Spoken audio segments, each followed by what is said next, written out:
say love can heal all wounds, but no one warns you that sometimes it starts as someone else's bandage. My name is Tayanita, and I was 20 years old when I learned what it meant to be loved out of loneliness, not devotion. It was the summer of 1956 in our little valley town near the red clay hills of Oklahoma. The air smelled of rain and honeysuckle, the kind of scent that clings to memory. I worked at my father's general store, sorting flour sacks and sugar jars, humming old tribal songs my grandmother used to sing. Life was simple then, quiet, repetitive, but safe. My dreams were soft ones, a small home, a warm fire, and someone to share the silence with. That someone came into my life like a gust of storm wind, Jonah Blackfeather. He was older than me, maybe by 10 years, a ranch hand who carried sadness in his shoulders. He'd come from another town, chasing work, and, I later learned, running from something much heavier. The first time he walked into our store, I noticed his eyes, pale grey, distant, as if they'd forgotten how to see beauty. He asked for coffee, matches, and kerosene. When he spoke, his voice was low and tired. "Thank you, miss," he said when I handed him his things. "You remind me of someone I used to know." At the time, I thought it was a compliment. Now, after a lifetime, I know it was a warning. Jonah became a regular. Every week he'd stop by, not always to buy something, but to talk. Or rather, to sit in silence while I stocked shelves. Sometimes he'd help lift the heavier crates without being asked. My father liked him, said he was a man with quiet strength. But quiet isn't always peace, and strength isn't always healing. One late afternoon, as the sky burned orange, he asked if I wanted to walk with him by the river. I said yes, though I felt that strange pull, both comfort and caution. The river was low, revealing smooth stones, and we walked barefoot through the shallows. He told me about the woman he loved, Mara, a teacher from his hometown who had died in a car accident just a year before. His voice trembled when he said her name, like a prayer he wasn't ready to let go of. "She had your kind of spirit," he said quietly, not looking at me. Gentle, always humming some tune, even when the world was cruel. I remember the ache in my chest, compassion, maybe pity. It wasn't love yet, but it was the start of something dangerous, because when you fall for someone who's still in love with a ghost, you begin competing with a memory you can never touch. Weeks turned into months. Jonah's visits became the rhythm of my days. He brought me wildflowers, sometimes a carved wooden trinket. When he smiled, which was rare, I saw glimpses of the man he might have been before grief hollowed him out. Everyone in town began to notice. "That Blackfeather fella's sweet on you," old Mrs. Callahan said one morning at the store. I blushed, though part of me knew she was wrong. Sweetness wasn't what he felt. It was longing misplaced. Still, when he asked me to marry him that winter, I said yes. It wasn't a grand proposal. We stood under the willow tree near the river, his hands trembling as he slipped a simple silver band on my finger. "I'll take care of you, Tayanita," he said. "You deserve that." He didn't say he loved me. I told myself he didn't need to. Our wedding was small, just family, a few neighbors, and the smell of cedar burning in the fire pit. My mother wept softly, saying I looked like the moon in her best linen dress. Jonah looked at me as if he were trying to see someone else behind my eyes. I ignored it. Love, I thought, was about patience, about giving more than you receive. But on our wedding night I found her, not in person, of course, but in his drawer, tucked beneath his shirts, was a small photograph, a young woman with light hair, eyes bright as dawn. Her smile was unguarded, radiant. On the back, written in his hand, were the words, "Forever, my Mara." I sat there, the photo trembling in my fingers while he slept beside me. My stomach felt hollow. I didn't cry. I just stared at her face, realizing that in every tender glance he gave me, he was seeing her reflection. I was living in someone else's shadow. Still, I stayed. Because when you're raised to believe marriage is sacred, you don't run at the first sign of sorrow. You tell yourself love can grow, that maybe someday he'd see you and not her ghost. For a while, I think he tried. We built a small life together. I learned to cook his favorite meals, to listen when he couldn't find words. Sometimes in the evenings he'd sit with his guitar by the porch, playing slow, haunting tunes. I'd hum along quietly, and he'd smile, not the full kind, but enough to keep hope alive. He'd look at me then, eyes soft, and I'd think maybe, just maybe, he was starting to love me for real. Then came the letter. It was spring again, a year into our marriage. Jonah came home from town holding an envelope, his face pale. "It's from Mara's sister," he said, his voice breaking slightly. He went into the barn and didn't return until long after dark. I found him there, sitting on the hay, the letter crushed in his hands. "She kept things," he said quietly. "Letters I wrote before she died. Her sister found them and wanted me to have them back." He looked at me then, tears in his eyes, and whispered, "She was everything good in me, Tayanita. I don't know who I am without her." That night, he held me, not with passion, but desperation, as if he were clinging to life itself. I thought maybe that was enough, that even if I was his second choice, at least I was his reason to keep breathing. But deep down, a truth began to grow like rot in the wood. You cannot build love on the ashes of another. The next morning I found him at the river again, staring into the water. He said, "Sometimes I dream she's calling me." His voice was soft, almost childlike. "And sometimes I wake up, and I reach for her, not you." I said nothing, just placed my hand on his shoulder, though I felt invisible. That's when I understood. I wasn't his home. I was his refuge from grief, and someday, when he was ready to face it, I'd be the first thing he'd leave behind. Still, I stayed. Because love, when it starts as healing, can fool you into thinking it's destiny. But destiny, my dears, has a cruel sense of humor. And mine was only beginning. For the first few years, we lived like two ghosts, learning to pretend we were alive. Jonah and I shared a home, a bed, even laughter sometimes, but there was always an invisible third person between us. Her name lingered in the air like perfume that never faded. Every time he smiled at me, I wondered if he was seeing her smile instead of mine. By 1961, our little house on the hill had grown quieter. The floors creaked like old bones, and even the walls seemed to sigh at night. Jonah still worked long hours at the ranch, coming home with dust in his hair and silence in his eyes. I used to wait for his footsteps at dusk, thinking maybe that night he'd come home with tenderness instead of emptiness. But hope is a cruel habit. It makes you mistake endurance for love. There was one evening I remember vividly. The night the truth began to spill through the cracks. He'd come home late, drunk for the first time since I'd known him. His boots dragged across the porch, and I could smell the whiskey before he opened the door. I was sitting by the fire, mending a torn quilt my mother had made. He stared at me for a long time before saying, "Do you ever think about what life could have been if things had gone right?" I set the needle down carefully. "You mean if Mara had lived?" He flinched, his jaw tightening. "Don't say her name." "But it's her ghost you keep bringing into our home," I whispered. He sank into the chair across from me, his hands covering his face. For the first time I saw not anger, but deep exhaustion, the kind that comes from carrying grief too long. "I'm sorry," he murmured. "I keep trying, Tayanita. I do. But when I close my eyes, I still see her standing in the rain, calling my name." I should have pitied him. Instead, I felt something colder, a quiet rage, not because he loved her, but because he refused to see that I was the one standing beside him, alive, waiting, flesh and blood, and yet invisible. That night, I didn't sleep beside him. I went out to the porch and sat alone until dawn, watching the fog lift from the hills. It was then I realized I had become a caretaker, not a wife. I wasn't his partner. I was his witness, the one left to keep his memories alive. Still, I tried. Love, when it's one-sided, turns you into a craftsman of excuses.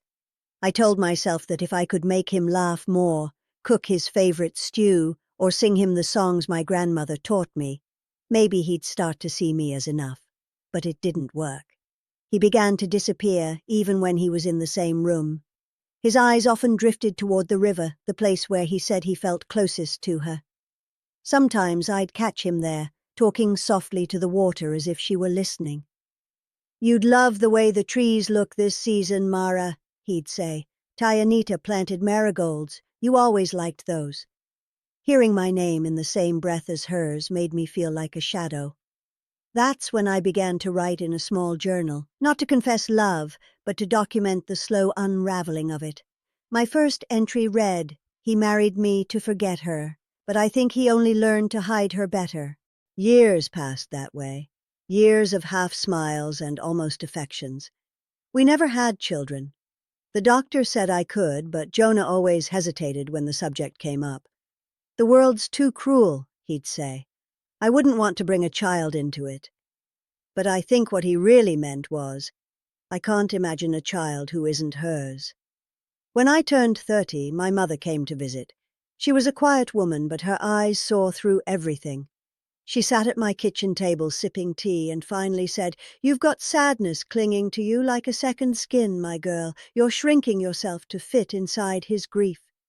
Her words cut deeper than she knew, because she was right. I had built my life around being enough for someone who never truly wanted me. That night, I asked Jonah a question I'd been too afraid to ask for years. "If she hadn't died," I said softly, "would you have married me?" He didn't look up from his chair. He just said, "No." The simplicity of it broke me more than anger ever could.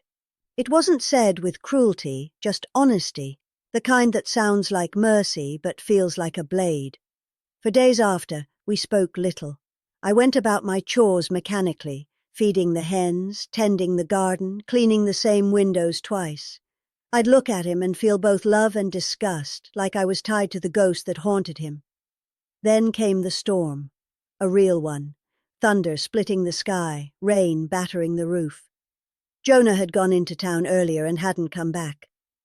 I sat by the window, heart pounding, praying he'd find shelter. Hours passed.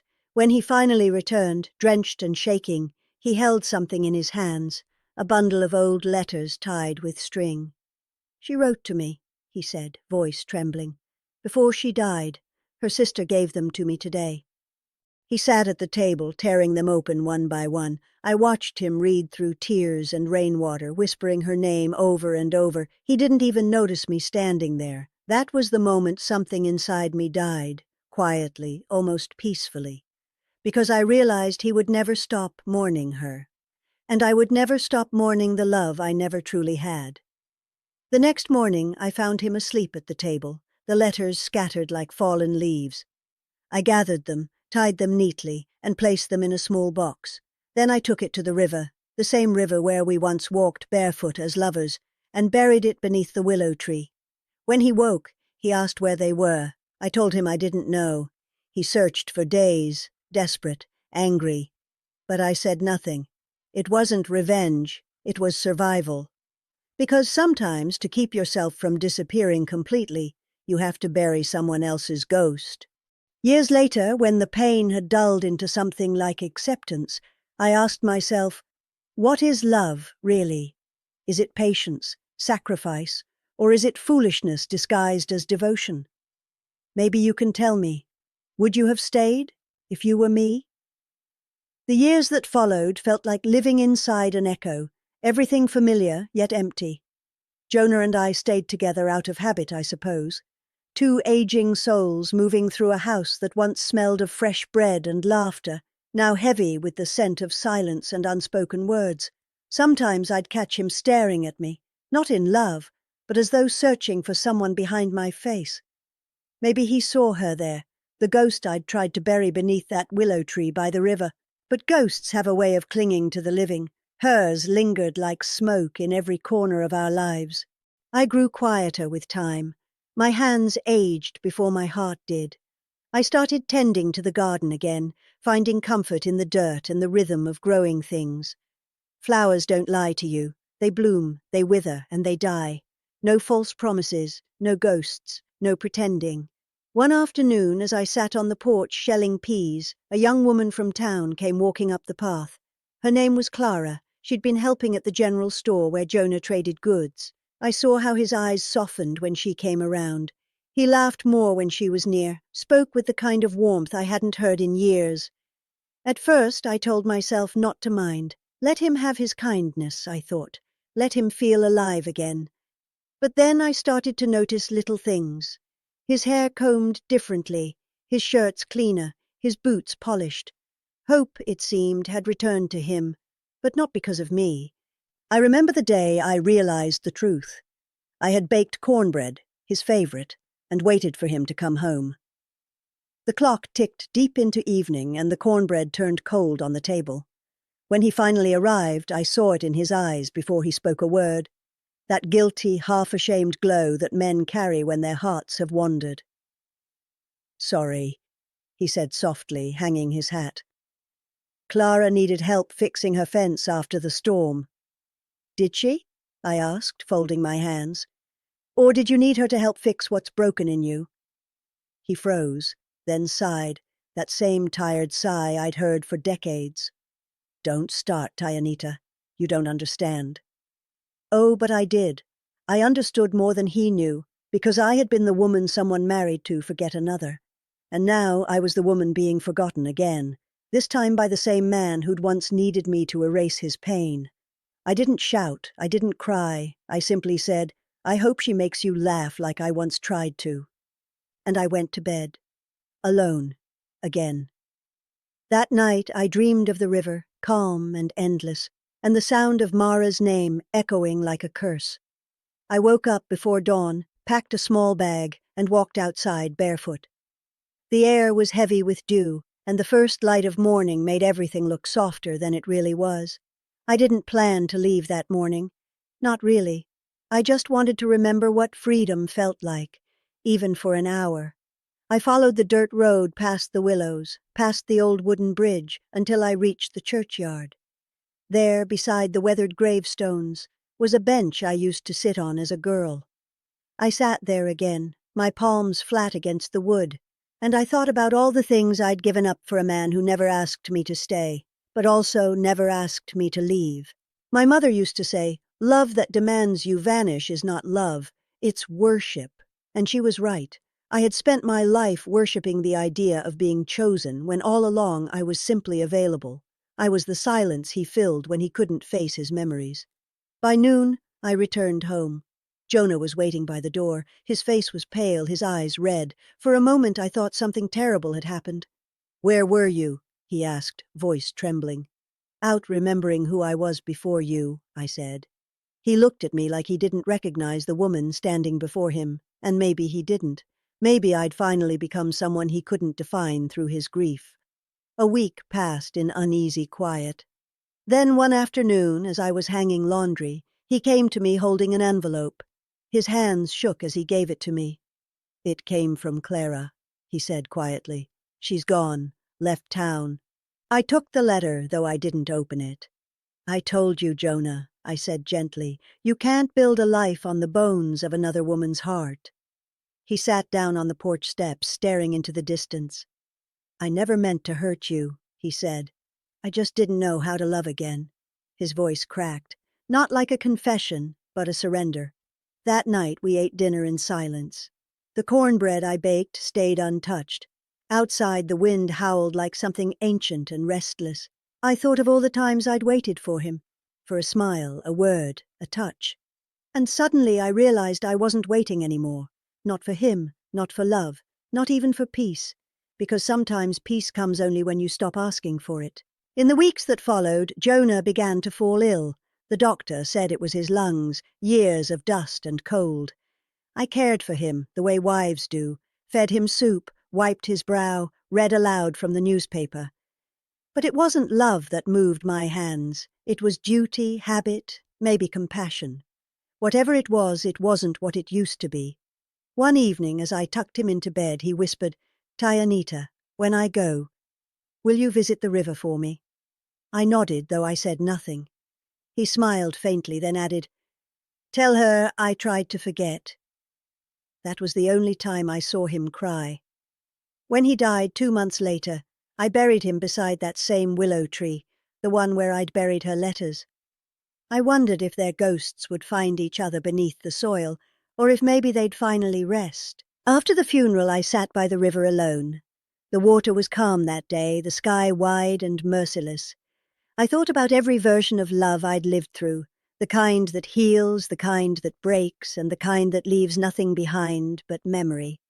And I wondered, when we love someone who doesn't love us back, are we loving them, or just the hope that someday we might matter? Maybe that's the question I'll never have an answer to. But maybe you can tell me, have you ever loved someone who only looked at you to forget someone else? Years passed like wind sweeping across the plains, gentle at times, cruel at others. After Jonah's death, the house became too quiet. Even the ticking of the clock felt heavy, as though it too mourned the years lost between us. I lived in that house alone, surrounded by the whispers of the past, the echoes of laughter that once filled the walls, the soft creak of the rocking chair that never stopped moving, even when no one sat in it. For the first few months, I would still wake up early and make 2 cups of coffee out of habit, one for him, one for me.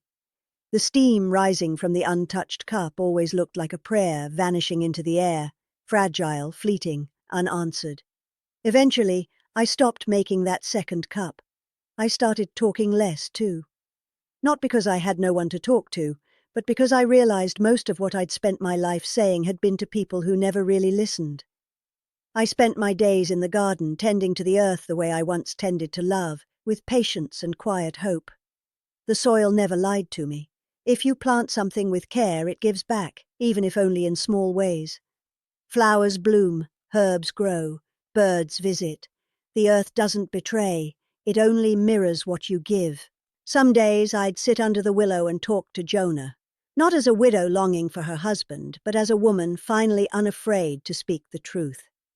You know, I'd say softly, you were never the villain, just a broken man who didn't know where to put his sorrow. I forgave him long before he died. What I hadn't done, not truly, was forgive myself, for staying, for waiting, for building my worth around being needed by someone who never truly saw me. It took me years to understand that love, the kind that consumes you, often leaves you with nothing to rebuild yourself from. And when that happens, you must start again, not with someone else, but with yourself. One afternoon, while cleaning out the old chest in the attic, I found something I hadn't seen in decades, a faded letter with my name written in his handwriting. My hands trembled as I unfolded it. The ink was smudged, the paper brittle. It wasn't a love letter. Jonah never wrote those. It was short, just a few lines. If you ever read this, it means I'm gone. You were never my replacement, Tayanita. You were the piece I didn't deserve. I loved you the best way I knew how, even when it wasn't enough. I sat there for a long time, staring at those words. They weren't an apology, not really, but they were something, a kind of closure that didn't heal me, but settled the dust that had long clouded my heart. That night, for the first time in years, I dreamed of the river, not the one where ghosts lingered, but a quiet one, silver under the moonlight. In the dream, I was young again, my hair long and black, my laughter echoing through the trees. And there was Jonah waiting on the other side, smiling, not as a man burdened by memory, but as one finally free of it. When I woke, tears had soaked my pillow, but for once, they didn't taste bitter. They tasted like release. As the years went on, my hands grew frailer, but my heart steadier. I found small joys in things I'd once overlooked. The sound of rain on the roof, the smell of cedar smoke in winter, the soft hum of crickets in the fields. I began writing my story down, 1 page at a time, in an old leather journal Jonah had gifted me when we first married.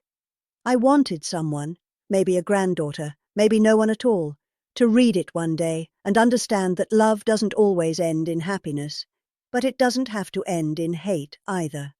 One summer evening, a young couple moved into the house next door. They reminded me of us, full of hope, unaware of how fragile love can be. The wife would sometimes visit me, bringing bread or berries from the market. One day she asked, "Miss Tayanita, what's the secret to staying married for so long?" I smiled faintly and said, "Staying married is easy, child. Staying honest, that's the hard part." She laughed, thinking I was joking, but I wasn't. I suppose truth sounds funny to those who haven't yet lived it. When the seasons changed and my health began to fade, I started visiting the river again. I'd take my old cane, walk the narrow path, and sit by the willow where Jonah's grave rested. The air always smelled like wildflowers and rain there, a strange peace between sorrow and forgiveness. Sometimes I'd talk aloud, not because I believed he could hear me, but because it felt right to speak our story into the wind. "I think," I'd say softly, "you did the best you could with the heart you had, and maybe that's all any of us can do." The river would shimmer in the sunlight, and for a moment I'd imagine it nodding in agreement. Maybe that was the world's way of forgiving both of us. As I sit here now, telling you my story, I wonder how many people love like I did, quietly, endlessly, and without ever being fully seen. I wonder how many hearts out there still wait by rivers that never bring anyone back. Maybe mine isn't the only story like this. Maybe yours is too. And if you've ever loved someone who couldn't love you the same way, I hope you find peace before they're gone, because waiting until it's too late only leaves you with silence. Love, after all, isn't always about who stays. Sometimes it's about who finally learns to let go. If this story touched something in your heart, share it. Subscribe to Beloved Grandma for more tales that touch the deepest corners of the heart. Let others hear it too. And if you believe that love, even broken, still teaches us something worth remembering, then stay a while and listen again next time, because these old hands have many more truths left to tell.